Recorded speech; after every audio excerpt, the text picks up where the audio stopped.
All right, another edition of Riding Home. Dean Legge and Matt DeBerry. I was listening to something, I can't remember what it was, but there was a discussion of, is Sanford Stadium louder now than it was when Mark Richt was the coach? I think so. I mean, why? Well, Tennessee, I'm just thinking of games now. Right. Tennessee, I guess 2-3 weekends ago now. Yeah. Some say that was the loudest college football game ever. If you read stuff out there, true. Me neither. A lot of people have said that. True. I've been to some loud games. That was really, really loud, and obviously it's the recency thing. Notre Dame at home was crazy loud. Isn't Arkansas Auburn really, really loud? It is. It can be. Well, that's outside, so it's easier for me to hear. I'm not behind glass at the press box. Right. But you've said that Neyland is really loud. I've never really gotten that, but Auburn can be pretty crazy. But I think back to that 2004 LSU game, and at that point, that was the loudest I've ever heard anything. Right.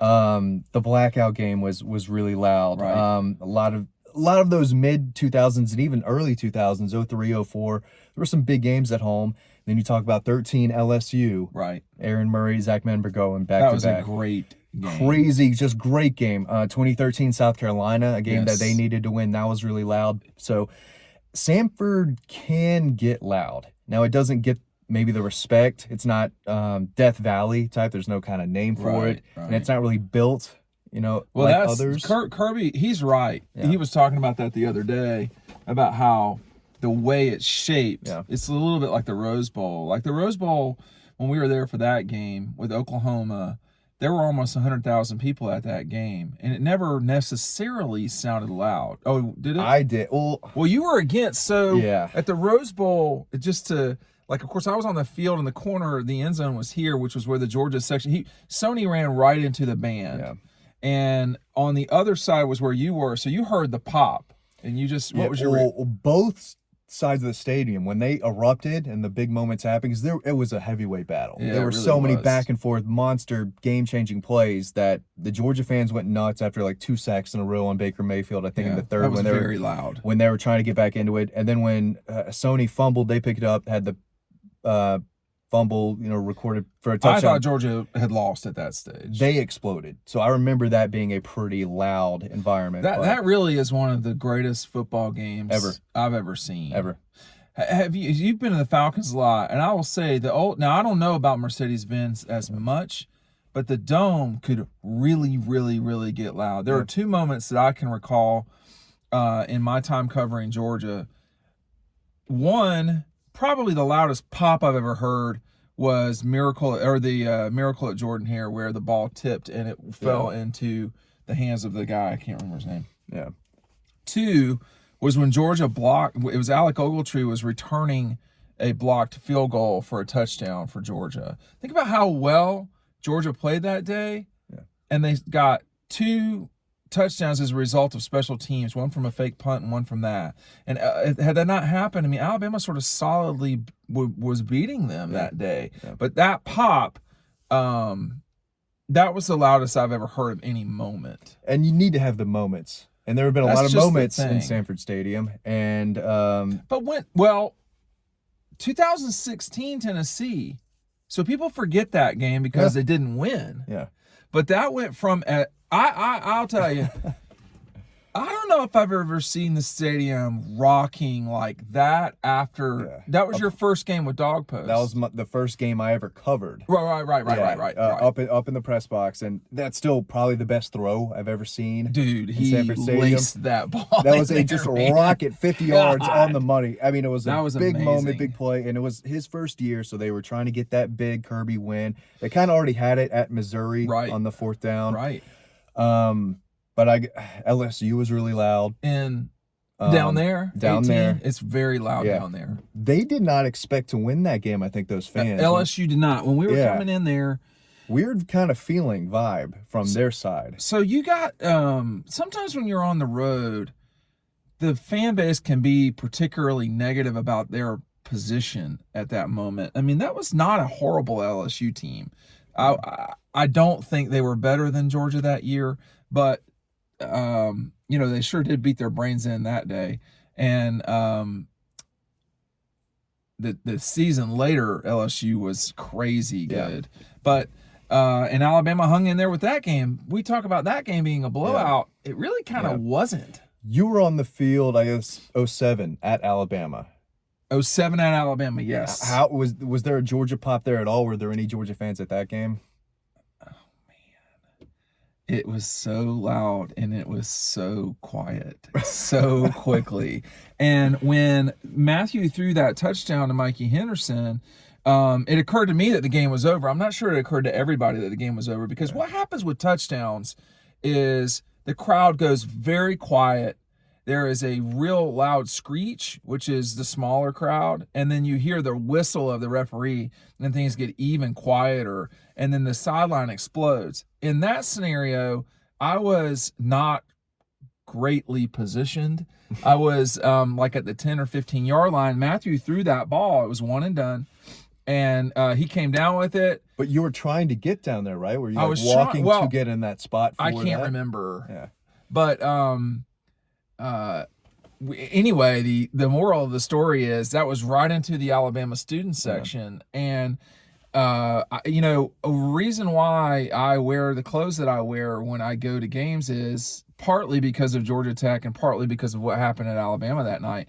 The amount of alcohol that was thrown on the Georgia pile that I was photographing was insane. I mean, mini bottles, more mini bottles than anything, of course, because there was no beer, right? And then plenty of mixed drinks and so forth. But that was a very loud moment that just stopped. And Auburn in 02 was the same way, by the way. Well, I was going to ask you about that. I'm trying to think about the loudest quiet moments, if that makes sense, like from one to the next. Well, from the last 3 years where something's going, and obviously a road game. The problem for Georgia is these games have not been close. Yeah. And Missouri, I thought, was relatively into the game. Well, they were in it the whole time. Right. They should have been. Right. And Notre Dame on the road, that game, what do you remember about that? I mean, because it was there were so many Georgia fans. So when Georgia scored, or when a turnover happened, you could definitely hear it. Yeah. It looked like Christmas. That's still one of the best kind of visually appealing stadiums, and it's a pretty stadium. It really is. And it's a pretty stadium. That was really cool. And you can't really confuse Notre Dame with other places, because everything inside the stadium is nice, right? And we had gone to Wrigley the night before. Yeah. That was not nice. I did not think that was nice at all. From what I remember it being awesome. I don't remember. It was awesome. I don't remember thinking it was awesome. Yeah. It wasn't true. It was awesome, but so I was on the field for South Carolina Clemson during their fight in 2004. That's something. And that was just insane. Did you get any shots of that? Yeah, but they weren't great. I mean, somebody grabbed a helmet. I mean, it was total chaos.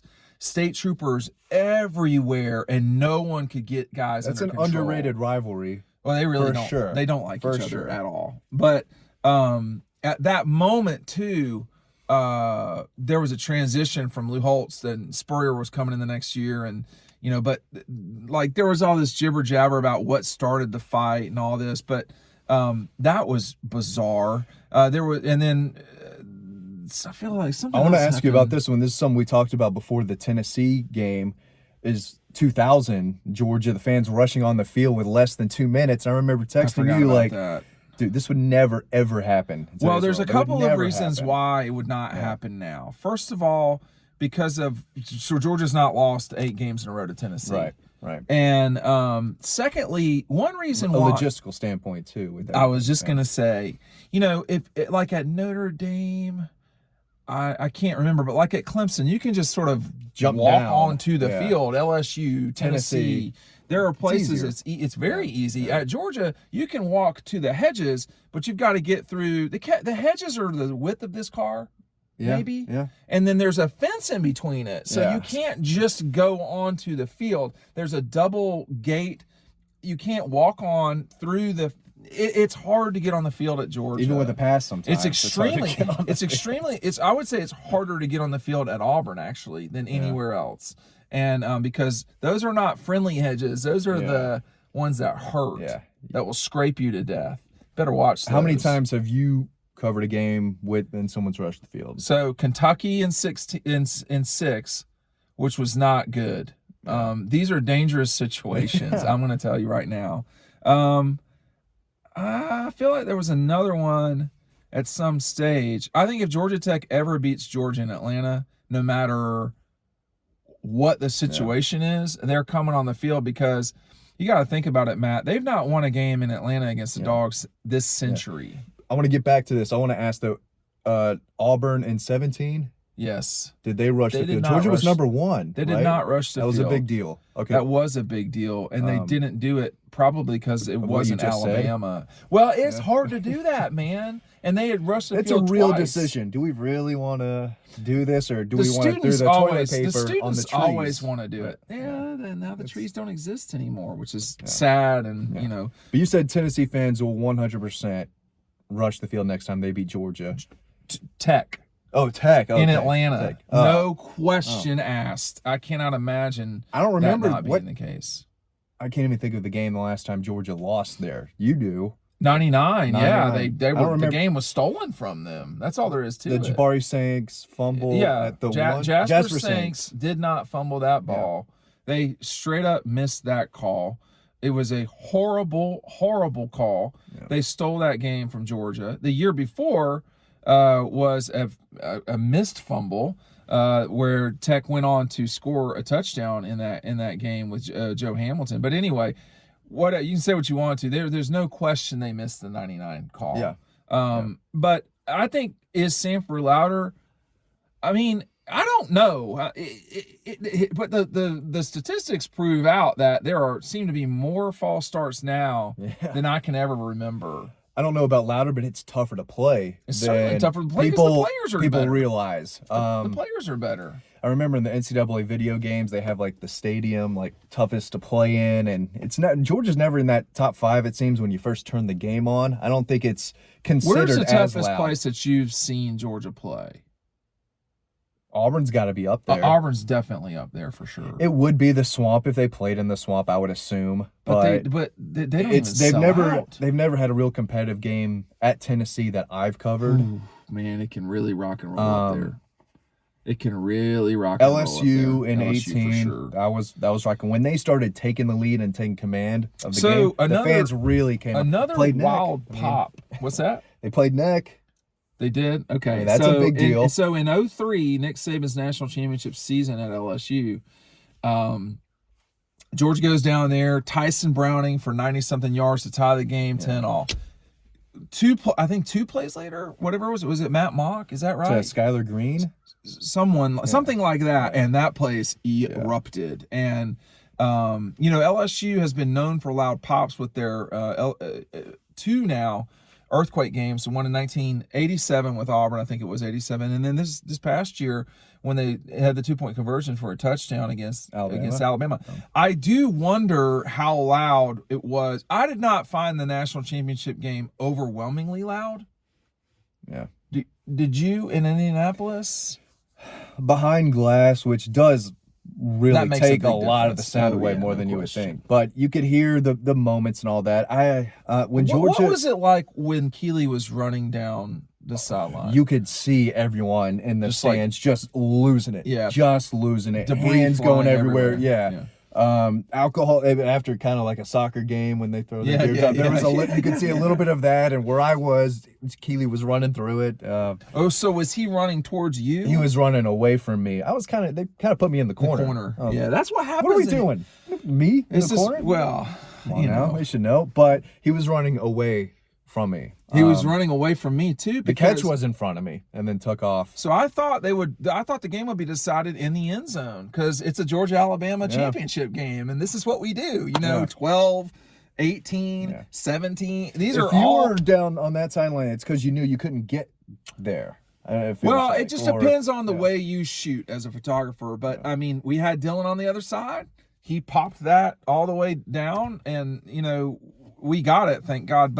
And Ryan got it too, but I wonder how loud that was. I can't remember. My memory from that was, like, I thought Alabama was not going to – I thought they were going to have a hard time scoring twice, basically. Yeah. Like, The touchdown would be one thing, but these guys had only scored a touchdown. Yeah. Not 2.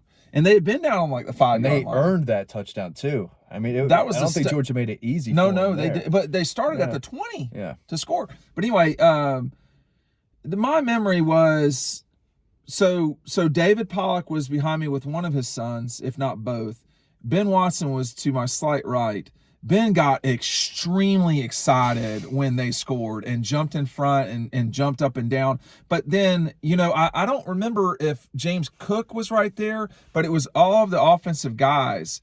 And they knew the game was over. Yeah. And Kirby, of course, I could not see Kirby, but he was wanting Kelee to get down, which was incorrect. But, and then, of course, the game was not over.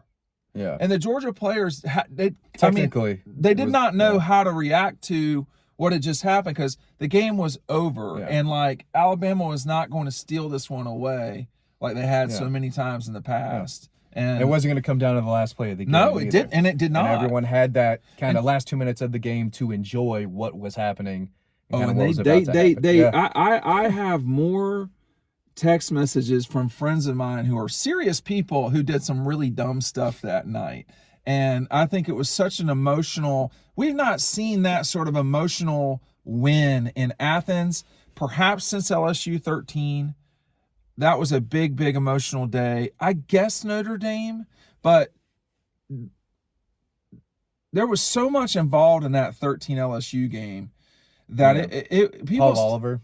Well, Paul was on the team in 06. You're thinking was that when he passed away though that week? Oh, right? No. I think Mark Rick had some thing about it and was getting. That was just so terrible because Paul was a quiet. Paul was. We don't ever know what's going on with people, but and I think part of that was with one of Mark's sons too.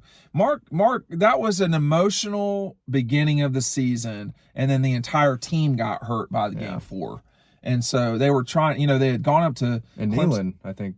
Yeah, the whole Chubb, Michael Bennett, everybody. Yeah. On that was 15 with Nick, but in 13 it was Keith Justice Marshall. Scott Wesley. It was the whole team on offense, and you were basically Aaron Murray with walk-ons to play Vanderbilt a week later. Yeah, it was a disaster. So there have not been many emotional games in Athens. Most of the time when Georgia plays there, they just win. Yeah.